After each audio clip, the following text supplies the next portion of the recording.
వాళ్ళు గెలిచిన సంవత్సరం లోపల ఉద్యోగాలు 2,00,000 ప్రకటించారు. 2,00,000 కాదు కదా!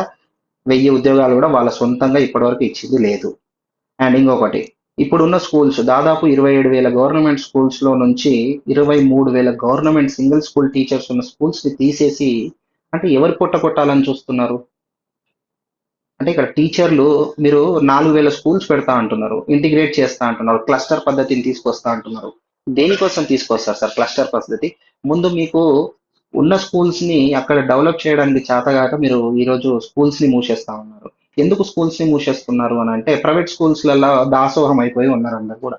ఈరోజు ప్రైవేట్ స్కూల్స్ మాఫియాని మీరు తట్టుకోలేక గవర్నమెంట్ స్కూల్స్‌ని మూసేస్తున్నారా? లేదంటే ప్రైవేట్ స్కూల్స్ యొక్క ఆహ్, ఆహ్, ఏదైతే బాధితులను అంటే తల్లిదండ్రుల నుంచి వాళ్ళు దోచుకుంటున్న ఫీజులు గాని, డబ్బును గాని మీరు అరికట్టలేకపోతున్నందుకు అక్కడి నుంచి మీకైనా ముడుపులు అందుతున్నందుకు ఈరోజు మీరు గవర్నమెంట్ స్కూల్స్‌ని మూసేస్తున్నారు.